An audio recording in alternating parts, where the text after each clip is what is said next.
Բարև ձեզ։ Իրազեկ սպառող հաղորդաշարի այսօրվա եթերում խոսելու ենք սպառողների իրավունքների պաշտպանության դատական համակարգով վեճերի լուծման մեխանիզմներից, տաղավարում հյուրընկալել եմ Հաշտարարների ինքնակարգավորվող կազմակերպության նախագահ Գայանե Դեմիրճյանին, որը նաև փաստաբան է մասնագիտությամբ, եւ մենք Դեմիրճյան Գայանեի հետ ծանոթացել ենք տարիներ առաջ, կհիշեն մեր սպառողները, երբ չեղարկվեց Ռամազոցի համերգի տոմսը, եւ Դեմիրճյան Գայանեն այն փաստաբանն էր, որը մեր քաղաքացիների հայցն ընդդեմ ֆորպոստատի տարավ դատարան։ Բարև ձեզ, ինչպե՞ս եք։ Բարև ձեզ, շնորհակալ եմ շատ հրավերի համար, նաև այս կարևոր թեմայի շուրջ զրույց նախաձեռնելու համար։ Ես առաջին հարցը, որ կուզեմ տալ, էլի հիշեցնեմ, բազմաթիվ քաղաքացիներ չկարողացան տոմսերը վերադարձնել չեղարկված համերգի եւ նախաձեռնվեց խումբ անձինք, ովքեր համ գտան տուժած մարդկանց, համ օգնեցին այդ մարդկանց առանց վճարի գնալ դատարան ընդդեմ համերգը չեղարկած կազմակերպության եւ գլխավորեցիք այսպես ասած դատական գործընթացը դուք։ Ես ուզում եմ հասկանալ այն հիմնական խնդրեմը, որին բախվեցիք դատարան գնալուց, առաջին փուլից մինչև վերջին փուլ, եւ այն ձեռբերումներից, որոնք եղանք, որովհետեւ այն ձեռբերումները, որ արժեր հետո ունենանք, չունեցանք, այդ դրան առանձին հարցով ենք անդրադառնալու։ Շատ բարի։ Այո, իրականում մենք մի քանի ընկերներով նախաձեռնեցինք։ Մենք ինքներս էլ էինք տուժող հանդիսանում, եւ երբ փորձեցինք մեզ համար արդեն հայց նախապատրաստել, մտածեցինք ինչու ոչ, մերպես շատերն են եւ չսխալվեցինք, իհարկե նախաձեռնեցինք, այդպես գտանք տուժողներին, շուրջ 40 հայցվորով կազմվեց այդ հայցադիմումը։ Եվ սկզբնական փուլում ինչ խնդիրների բախվեցինք։ Առաջին, երբ որ սկսեցինք ուսումնասիրել տոմսը, որովհետեւ տոմսից բացի քաղաքացին, սպառողը իր ձեռքի տակ ոչինչ չունի։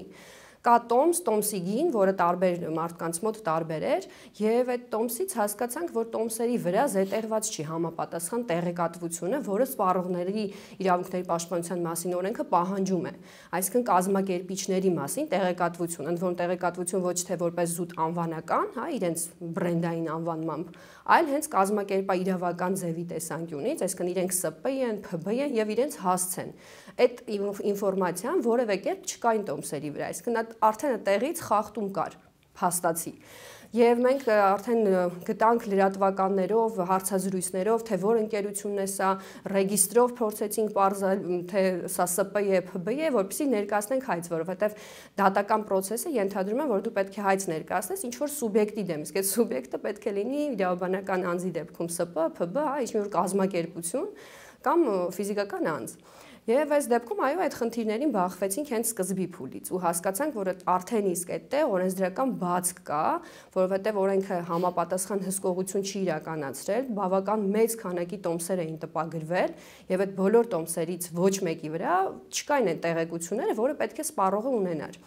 Դա առաջին խնդիրն էր։ Այնուհետև դատական process-ում ինչն էր խնդիրը, որ դատարանների համար ձգվում էր աշխատանքը որոշակի առումով, որովհետև անկախ նրանից, որ մենք ներկայացնում էինք բոլոր հայցվորներին, դատարանները ունեին պարտավորություն բոլորին ծանուցումներ ուղարկելու, այսինքն 40 ծանուցագիր ամեն անգամ դատարանները պատրաստում էին, նիստերի մասին իրազեկում էին, տեղեկացնում էին։ Սա դատական process-ի բարդությունն էր եւ վերջում եզրահանգումը, այո, մենք հաղթեցինք դատը,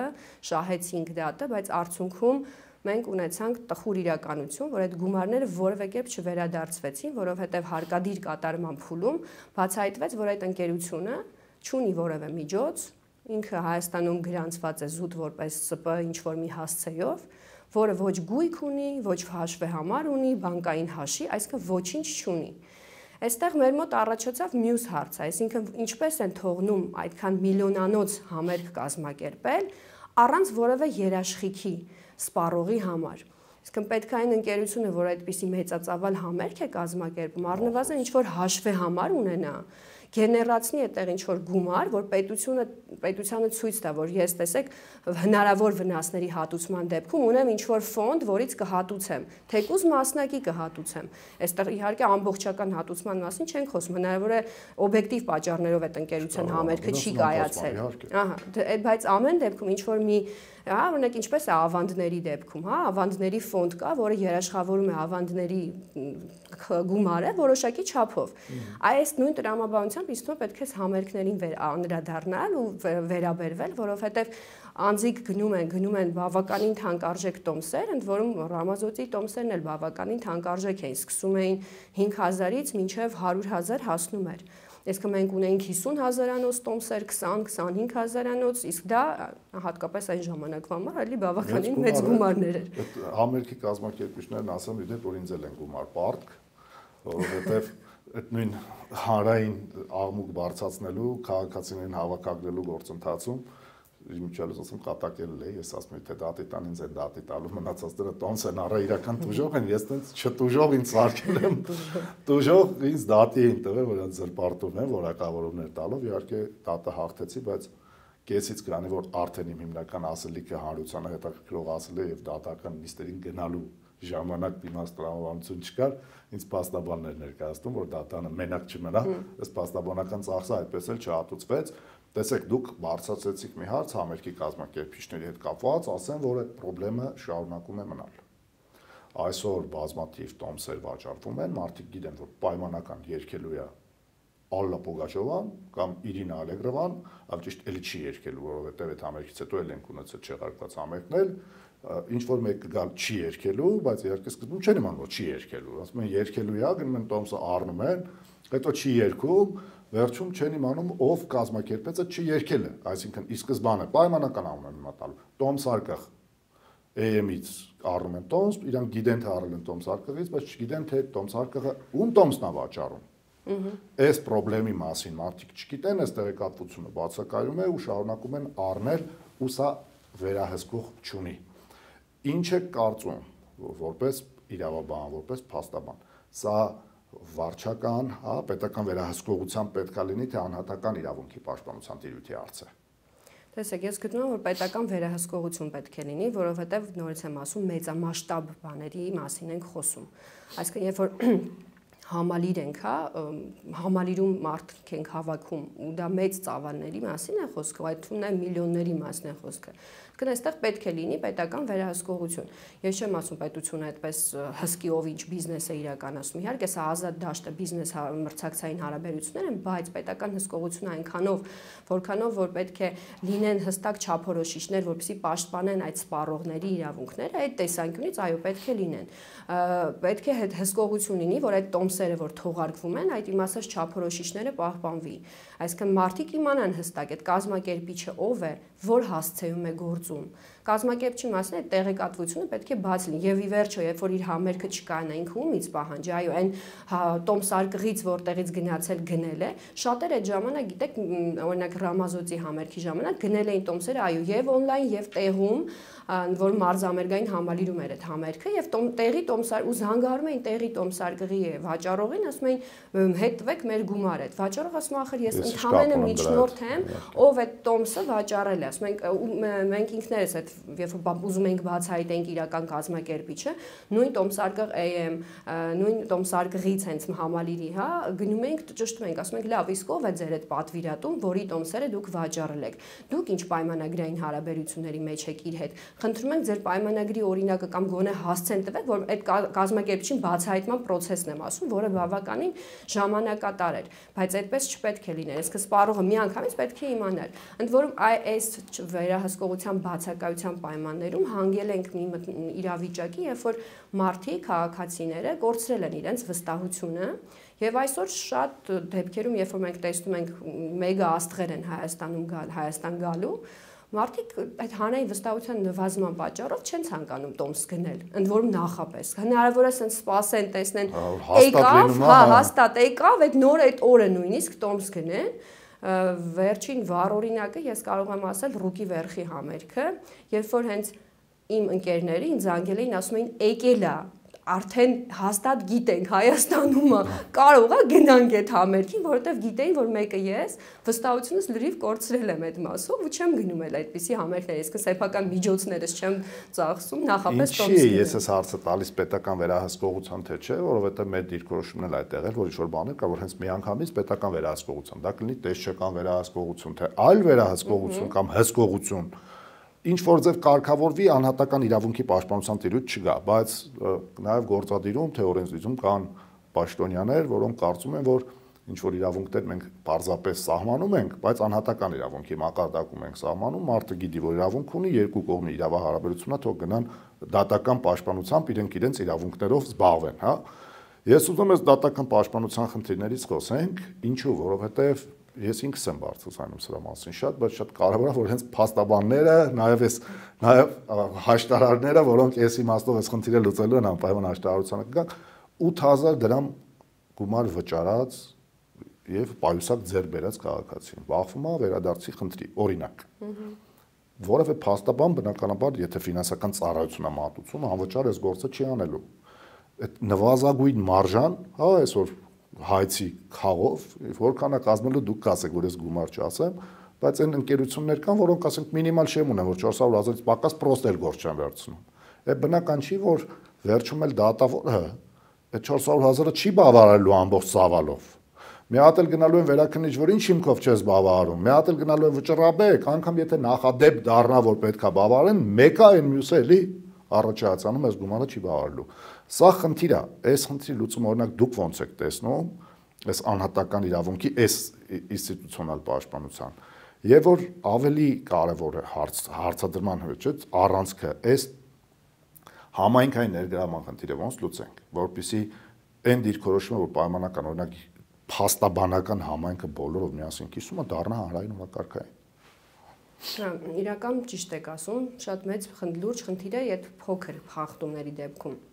Նույնները տոմսերի դեպքում էր 5000, 15000 դրամ տոմս, երբ որ անձը անհատական գնար փաստաբանի ծառայություններից օգտվեր, այո, շատ ավելի թանկ էր վճարելու, ինքը արդեն այդ չէր ցանկանալու իր խախտված իրավունքը վերականգնել, որովհետև 15000 դրամ վերադարձ անելու համար պետքա վճարեր փաստաբանին,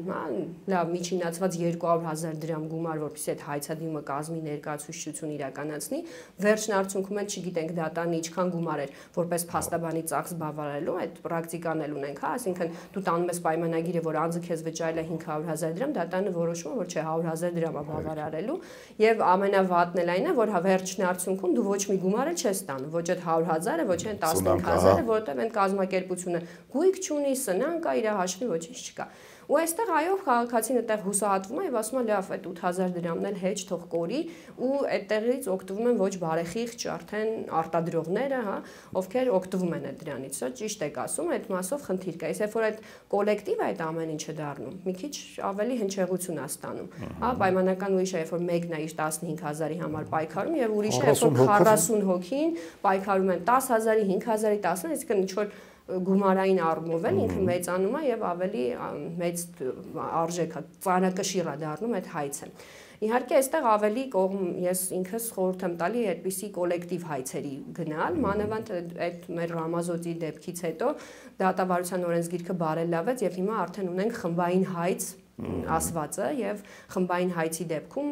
հենց այս դեպքերի համար է նախատեսված։ Այսինքն, երբ որ զգացին, որ 40 հոգու ծանուցելը դժվար է, պետք է խմբային հայցի ինստիտուտը ներդնել։ Խմբային հայցի հետ կապված ես հարց տալու էի, լավ էր որ դու խոսեցիք այդ հարցը չեմ տա, այմա խմբային այլ բանի մասին խոսեմ։ Երբ որ առաջի անգամ մեր միջազգային փորձագետ գործընկերներից Հայաստանում էին ու ինձ հարց տվեցին, թե փաստաբանները ինչ ակտիվությամբ համագործակցությունը, ես անկեղծորեն ասացի, որ ընկերներից դուրս շատ վատ ինստիտուցիոնալ չկա, այսինքն կան ընկերներ, ծանոթներ, մտերիմներ, ոնց այդ ընկերական ֆորմատի է, բայց դա ինստիտուցիոնալ շփում չի, այսինքն եթե մարդկային գործոն, իմ գործոն չլինի, չկա ինստիտուցիոնալ համագործակցություն, շատ զարմացավ։ Ասաց, բայց դա իրենց բիզնեսի համար է, այդտեղ արդեն ես զարմացա, ասաց, գիտեք, երբ որ կարգավորում չկա, իրավաբանին, փաստաբանին դիմող բիզնես էլ չկա։ Բիզնեսը դիմում է իրավաբանին եւ փաստաբանին, երբ որ իրավակարգավորում է լինում, ոլորտում վերահսկողություն է լինում, գնում են տնտեսվարողին նեղացնում են, ինքը հիշում է իրավաբանի եւ փաստաբանի տեղը։ Այսինքն իրանց ներգրավվածությունը մենակ հանրային օգուտի համար չի, նաեւ անձնական օգուտի համար է, ու իմ համար մի քիչ խորթեր են ինչ որ ասում էր, մինչեւ եղավ առևտրի եւ ծառայությունների մասին օրենքում փոփոխություն մեր եւ զեղչ հասկացությունը արդեն սահմանվեց ոչ միայն հարկային տեսանկյունից, այլ սպառողների ներկայացնելու տեսանկյունից, մրցակցության պաշտպանության հանձնաժողովը մոնիթորինգ արեց, տնտեսվարողներին պատասխանատվության կանչեց ու հոպ միանգամից փաստաբանների գործը բացվեց, ես հասկացա, որ փաստորեն այն խորհրդատուն, որ ասում էր այս պատկերի համար էր։ Հիմա այս ինստիտուցիոնալ համագործակցությունը եւ այս դիրքերից նայելու եւ չներգրավելու նաեւ որոշակի իմաստով պատճառները իհարկե կարող են շատ լինել, բայց հիմնական պատճառը որն է ժամանակի պակասը, թե այս մշակույթը հլային մակարդակի չի հասել, որ սրան այդ հանրային հնչեղություն տակ։ Օրինակ ես պարզ ասեմ, ես հիշում եմ, կապ չունի, ես ինքս էլ կհիշեք, հա, ակտիվ ներգրաված էի, որ պարզ ասեմ, եթե այդ պահին սպառողական ես մի քիչ ավելի շատ էի խոսել եւ ինչ որ գործում կարող լիներ, բայց համատեղ ասուլիսների ժամանակ, կոպիտ ասած, ընդհանուր ռեսուրս է գեներացվում, նաեւ այդ հանրությանը ներկանալ դառնալի ճանաչելիության, որը բնականաբար սրանք բոլոր հանրային հնչեղություն ունեցող հատկապես այս գործերը, հա, հարցեր են եւ նաեւ իրավաբանական մշակույթը չունենք, թե ինչը չունենք, այս պասիվության պատճառը ըստ ձեզ որն է։ Երևի ժամանակն էլ է, մշակույթն էլ է, բայց ինձ թվում է արդեն գնում ենք դեպի դրան, որ այն ժամանակ նաև խնդիր էր տեղեկատվությունը տեղ հասցնելու, այսօր ոնց որ այդ առումով մի քիչ այդ խնդիրը կարգավորված է, այսինքն բոլորը կարողանում են տարբեր հարթակներով բարձրաձայնել ինչ որ խնդիրներ, հա, դա կլինի YouTube-յան հարթակ, դա կլինի, չգիտեմ, էջերը, Instagram-յան, Facebook-յան, սոցիալական ցանցերը, այսինքն այս մասով օրինակ ինչը չէին կարող ասել 10 տարի առաջ ավելի քիչ էր այս ամեն ինչը։ Հիմա տեղեկատվությունը ավելի արագ հնարավոր է տեղ հասցնել։ Այս մասով ինձ թվում է շուտով կունենանք նաև այդ մշակույթը, որ այդ համագործակցությունը ունենանք եւ այո, ինչ որ մի հարցի շուրջ բոլոր ասպեկտներից բարձրաձայնենք խնդիրը ու փորձենք տեղ հասցնել պետական դռներ, այսպես ասած, որպեսզի կարգավորում ստանանք ու հիմա այդ առումով նաև ասենց անցում կատարելով տենց դատական ոնց որ պաշտպանության մեխանիզմներից նաև նշեմ, որ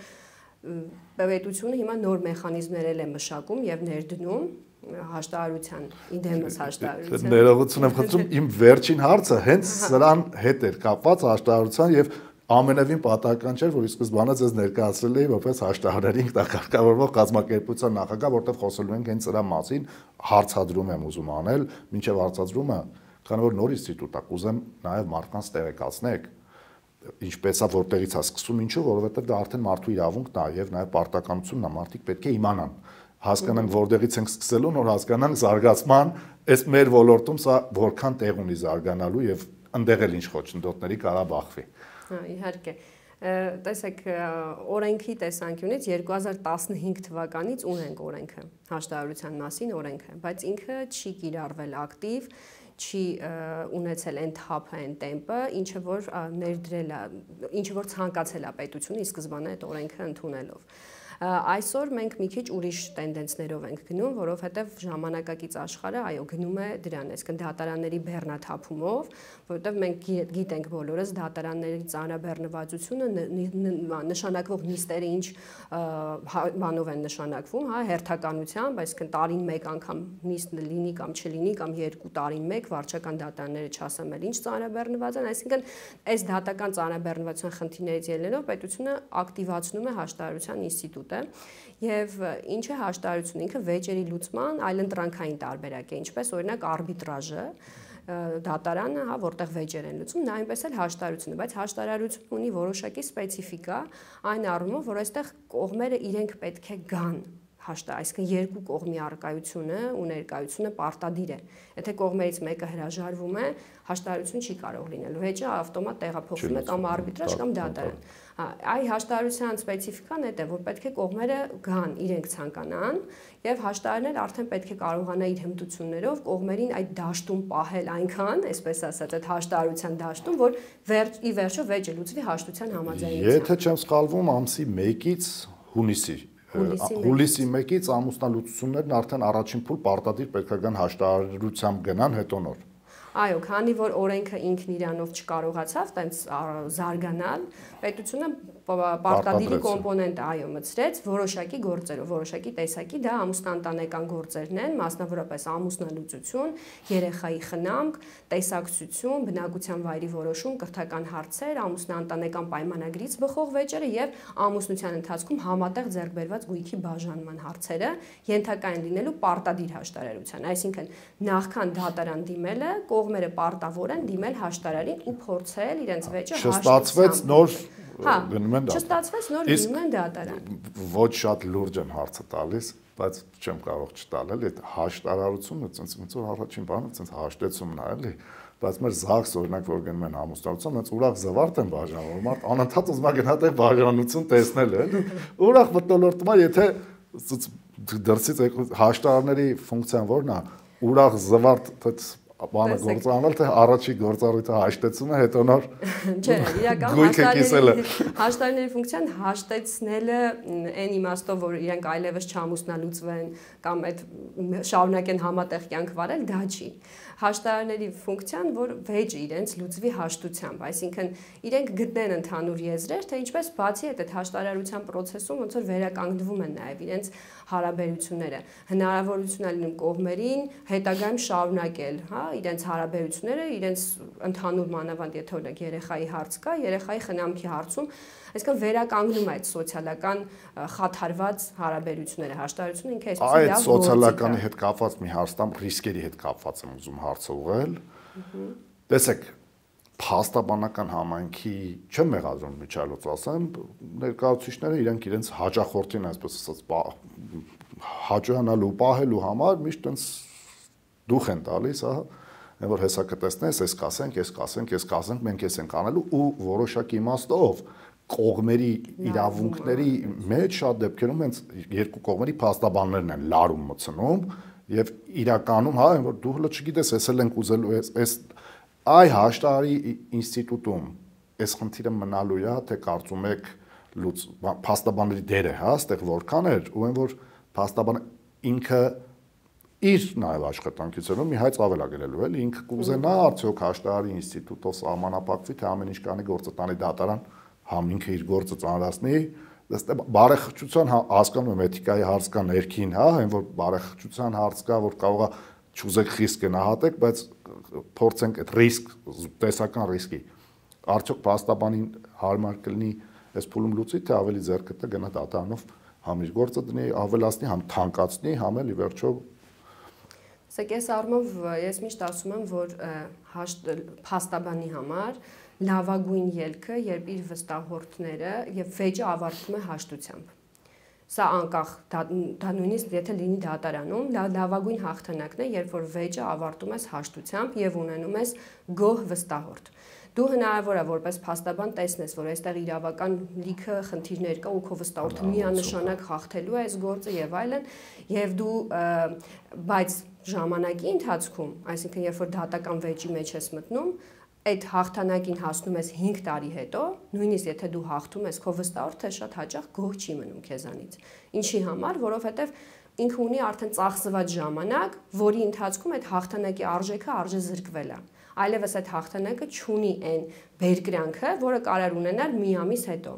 Իսկ հաշտարարության առավելությունը այստեղ կայանում է նրանում, որ հաշտարարությունը ինքը շատ կարճ ժամկետներում իրականացվող գործընթաց է։ Հնարավոր է ամիսների ընթացքում, հնարավոր է ժամերի ընթացքում կողմերը կնքեն հաշտություն ու այստեղ ամենակարևորը երկու կողմի ցանկացած ցանկալի հաշտությունն է, որի արդյունքում երկուսն էլ գոհ են մնում։ Հիմա այս process-ում փաստաբանները իհարկե կարող են մասնակցել, կարող են ներգրավել։ Եվ մենք հիմա նաև այս մասով իրազեկման վերապատրաստման դասընթացներ ենք իրականացնում փաստաբանների պալատում, փաստաբանների հետ, որպեսզի իրենք էլ հասկանան, որ հաշտարարությունը ունի առավելություններ դատական process-ի նկատմամբ։ Ծախսել է նվազեցնելու հենց այս իմաստով եմ ուզում հարց տամ ձեզ։ Օրինակ, տեսեք, մեկը փող չունի։ Ամուսնալուծվում մենք կողմերից մեկը փող չունի, կամ քիչ է, կամ ուտում, ուսը ավելի շատ է, կամ ուտում, ուզում է գնա դատարան։ Այն մյուսն էլ ասում է, որ կանամ առանց դատարանի անեմ, որովհետև այնտեղ կոպիտ ասած նաև փողի դեմ պետք է կրվածնեմ, որ գալիս է հաշտարարի գրասենյակ կողմերից մեկը դիմում է, ի սկզբանե։ Օրինակ հաշտարարի ինստիտուտը փորձում է փաստաբանի միջոցով կապ հաստատի, որ Եթե կան գործով փաստաբան, այո։ Եթե կա փաստաբան, հնարավոր է կարող փաստարարության process-ին նույնիսկ կարող են մենակ փաստաբանները մասնակցել։ Հասկացա։ Այդ էլ խնդիր չի։ Ու քանի որ մեր ժամանակն էլ է սահմանափակ, ուզում եմ թեման նաև ավարտենք սպառողների իրավունքների պաշտպանության հաշտարարի գործառույթի։ Այն խնդիրը, որի մասին խոսեցի, ես քիչ առաջ այդ 8000 եւ հետո փաստաբանի ծախս։ Անկախ ամենից մենք հասկանում ենք, որ հաշտարարի ինստիտուտն էլ թեկուզ անհամեմատ ավելի ցածր, բայց քաղաքացին վճարելու է։ Օրինակ ինստիտուցիոնալ լուծումներ մտածելու տեսանկյունից հետագայում սպառողական կոնֆլիկտների այստեղ եթե չմշակվի համակարգ, որը գործում է օրինակ ֆինանսական հաշտարարի գրասենյակում, երբ սպառողը քաղաքացին, որ դուժող որպես դիմումա չի վճարում, այսինքն իր համար այլ ինստիտուցիոնալ լուծումավճարման գտե։ Եթե սա չմտածվի այս մեխանիզմը, ինչ է կարծում, սպառողական ոլորտում այս ինստիտուտը կարա ներդրվի ու աշխատի, թե այդուհանդերձ պետք է լուծում փնտրել այնպես, որ տնտեսվարողը այո վճարի, քանի որ սպառողի պահանջը ի վերջո տնտեսվարողի նկատմամբ է, բայց սպառողի համար այլտեղից գեներացվող գումարի հարց լուծվի։ Շատ լավ հարց եք բարձրացնում, իրականում հաշտարարությունը նաև այո այս ոլորտում շատ մեծ անելիքներ ունի, որովհետև մենք այստեղ երբ որ խոսում ենք տնտեսվարողի եւ քաղաքացու մասին, այստեղ տնտեսվարողը ինքը պետք է հասկանա, որ ունի բրենդի պահպանման խնդիր, իմիջի, հեղինակության պահպանման խնդիր, ու երբ որ գործը հասնում է դատարան, այդ բրենդը արժե զրկվում է, հեղինակա զրկվում է, որովհետև դատարանում process-ները բաց են, բոլորը այդ մասին խոսում են, ասում են, այդ թվում կարողանում են լրատվականներով այդ մասին իրազեկել, իսկ հաշտարարությունը գաղտնի process է։ Սա հաշտարարության համար մեկ առավելությունն է բոլոր այլ ընտրանքային վեճերի նկատմամբ, այդ թվում արբիտրաժ, այդ թվում դատարան։ Այսինքն հաշտարարությունը ինքը գաղտնի process է, եւ երբ որ սպառողի ու տնտեսվարողի միջև առաջանում է այդ վեճը, դա մնում է գաղտնի իրենց շրջանակում ու հաշտարարի իմացությամբ, այսինքն դա չի հրապարակվում։ Սա համար մեկն է, որ կարա շահագրգռի նաև տնտեսվարողին, որ իր վեճը հաշտությամբ լուծի եւ չհրապարակայնացնի, որպեսզի իր հեղինակությունը չընկնի։ Ինչպես օրինակ Ֆորպոստրատը սպառեց։ Եթե ես ձեզ հարցում անեմ, ասեմ, որ բիզնեսի դեմ ա եղել բողոք, գաղտնիա չեք տալու։ Չենք պատալու պատասխան, չենք տալ տեղեկատվություն, որտեղ այո գաղտնիության պաշտպանում է, օրինակ ինչպես հորդորենք սպառողներին, որ մենք բացահայտենք այդուհանդերձ օրինակարգ տնտեսվարողներին։ Շնորհակալություն եմ հայտնում հրավերն ընդունելու համար, հարգելի սպառողներ, բաժանորդագրվեք մեր ալիքին, հետևեք մեզ, ի վերջո այս աշխատանքը մենք կատարում ենք բացառապես ձեր համար, եղեք իրազեկ, իսկ մենք կհանդիպենք եւ խոսենք ոչ միայն դատական պաշտպանության, հաշտարարության, մենք հարցերին դեռևս գալու ենք, այլ սպառողական ոլորտի շատ ու շատ խնդիրների մասին։